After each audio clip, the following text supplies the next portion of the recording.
ہجرت۔ شام کا وقت ہے لیکن ابھی شام کا ستارہ نمودار نہیں ہوا۔ رات کے پنچھی بھی غائب ہیں۔ آسمان پر کوئی سست رو آوارہ چال ٹکڑا ابر کا بھی موجود نہیں۔ پورا آسمان ایک سفید رنگ مچھردانی کی طرح مجھ پر جھکایا ہے۔ میرے پاؤں کے نیچے سبز مٹیالے رنگوں والی دھرتی ایک بستر کی طرح ہے جس کے عین درمیان ایک سیاہ نقطہ چمک رہا ہے۔ یہ سیاہ نقطہ میں خود ہوں۔ زمین و آسمان کے ملتے ہوئے ہونٹوں کی لکیر نے میرے چاروں طرف طلسمی دائرہ سا کھینچ دیا ہے، اور جس طرح اندھیرے میں موم بتی جلا دی جائے تو وہ اپنے گرد از خود نور کا ایک دائرہ بنا لیتی ہے، بالکل اسی طرح میں نے اپنے وجود کی روشنی سے اپنے گرد ہست کا ایک دائرہ سا تعمیر کر لیا ہے۔ یہ دائرہ اپنے مرکز کے سیاہ دھبے سے اس درجہ منسلک ہے کہ اگر یہ دھبا اپنی جگہ سے سرک جائے تو اسی نسبت سے دائرہ بھی اپنی جگہ تبدیل کر لے گا۔ عجیب معاملہ ہے۔ میں تیز قدم اٹھائے ایک طرف کو چل دیتا ہوں اور پھر رک کر چاروں طرف دیکھتا ہوں۔ آسمان کی مچھردانی بدستور مجھ پر جھکی ہوئی ہے اور میں بدستور زمین کے بستر کے عین درمیان بے حس و حرکت پڑا ہوں۔ تو کیا میں کہ اپنے وجود کا مرکزی نقطہ ہوں؟ خود اپنے وجود کی قید میں نہیں ہوں؟ مگر قید اور آزادی تو محض اضافی باتیں ہیں۔ بڑی بے بڑی آزادی کے گرد بھی ایک دائرہ سدا موجود رہتا ہے۔ ہر آزاد ملک اپنی سرحدوں میں قید ہے۔ بات شاید احساس کی ہے۔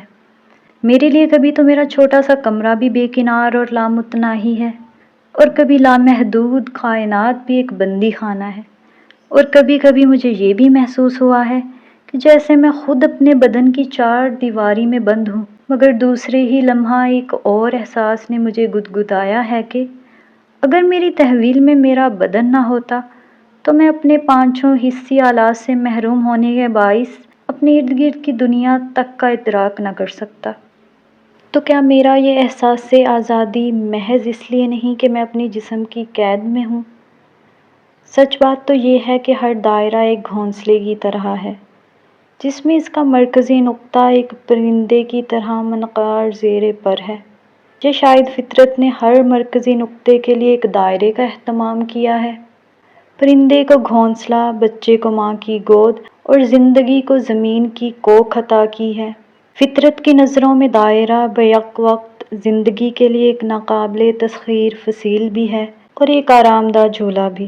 فطرت نے زندگی کا کس قدر خیال رکھا ہے۔ مگر خود فطرت کی سرشت میں بھی تو یہ بات موجود ہے کہ وہ گاہے بگاہے اپنے گرد لپٹے ہوئے دائرے کو ایک کینچلی کی طرح اتار پھینکتی ہے۔ پرندہ گھونسلے کو، بچہ گود کو، اور میں اپنے گھر کو خیر باد کہنے کے لیے بے قرار ہو جاتا ہوں۔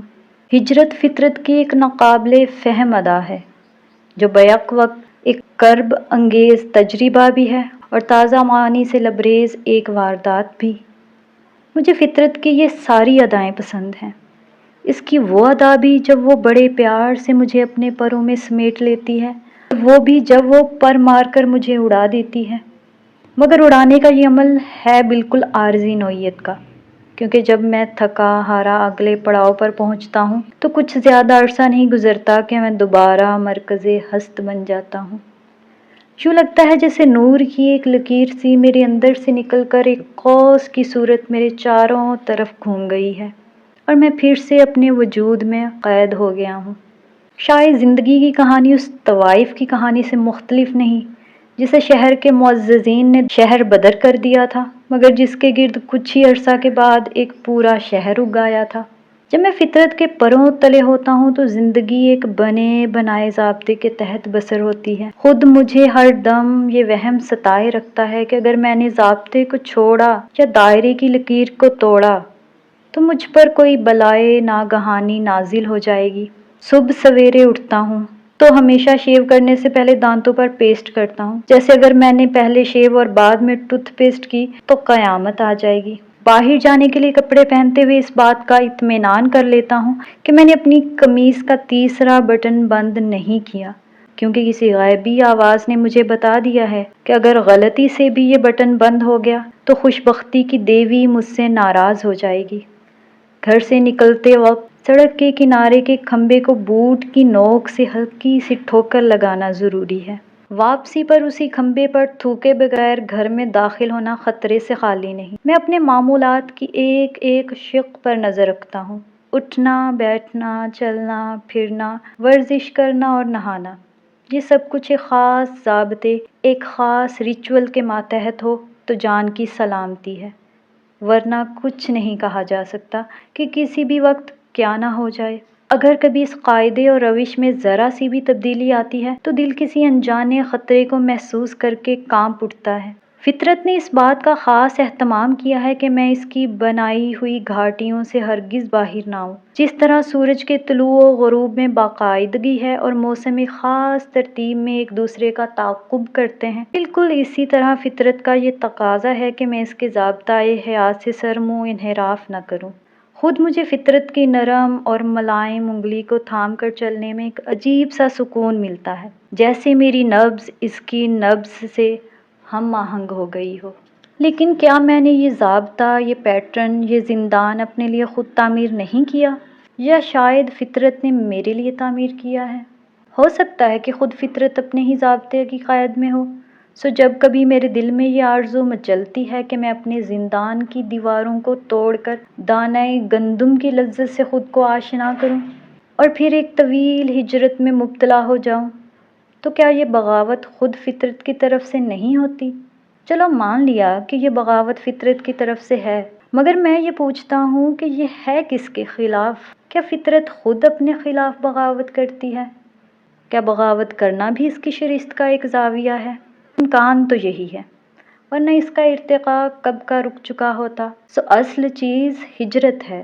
ہر ہجرت سے ایک نیا امریکہ دریافت ہوتا ہے، نئے رشتے وجود میں آتے ہیں، نئے معنی اجاگر ہوتے ہیں۔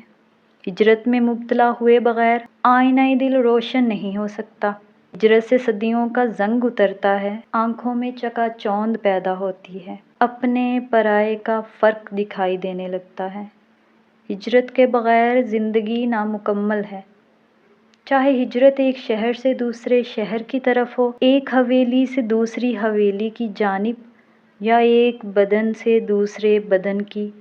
اور وہ شخص جو کھجور کے درخت کی طرح نخلستان کے چشمہ شیریں میں صبح مسا اپنا عکس دیکھتا ہے، اس کی چمک کو کیسے جان سکتا ہے؟ جو ایک نخلستان سے دوسرے نخلستان میں پہنچنے پر تھکی ہاری اونٹنی کی آنکھوں میں نمودار ہوتی ہے۔ ہر کوندا دراصل حیرت کا کوندا ہے، اور حیرت ہجرت کے بغیر ممکن ہی نہیں۔ مگر ہجرت کا ایک پہلو اور بھی ہے۔ انسان ایک درخت کی طرح ہے جو دھرتی کے بدن سے اپنے لیے غذا کشید کرتا ہے، لہٰذا جو خاصیت کسی خطۂ زمین کے دودھ، نمک اور پانی میں ہوگی، لازم ہے کہ وہ اس کے باسیوں میں بھی پیدا ہو جائے گی۔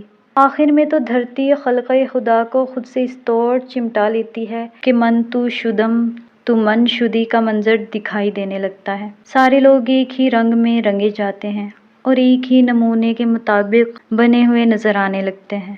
ایسے میں اگر ہجرت کی نوبت نہ آئے تو انسان کی ساری اپج اور انفرادیت ختم ہو جائے۔ تو جب انسان کسی خطۂ زمین سے ہجرت کر کے کسی دیار غیر میں اپنی جڑیں اتارتا ہے تو اپنے بدن اور روح کو ایسے نئے اوصاف سے آشنا کرتا ہے جو نئی سرزمین کے دودھ، نمک اور پانی کی تاثیر سے عبارت ہوتے ہیں۔ ہجرت ایک کرب انگیز تجربہ تو ہے، کیونکہ جب کوئی ہجرت کرتا ہے تو دھرتی سے اپنی ساری جڑیں نہیں نکال پاتا۔ کچھ جڑیں زمین کی کوکھ میں ہی رہ جاتی ہیں اور ان کی یاد مدتوں در دل پر دستک دیتی رہتی ہے۔ مگر ساتھ ہی ہجرت ایک کیف انگیز واردات بھی ہے، کیونکہ آپ ایک نئے خطۂ زمین کے خزائن اور اسمار سے اپنی جھولیاں بھر لیتے ہیں۔ اگر میں کہتا ہوں کہ کیا یہ ضروری ہے کہ آپ جسمانی طور پر بھی ہجرت کریں؟ آپ اپنے پلنگ پر لیٹ کر بھی تو ہجرت کر سکتے ہیں۔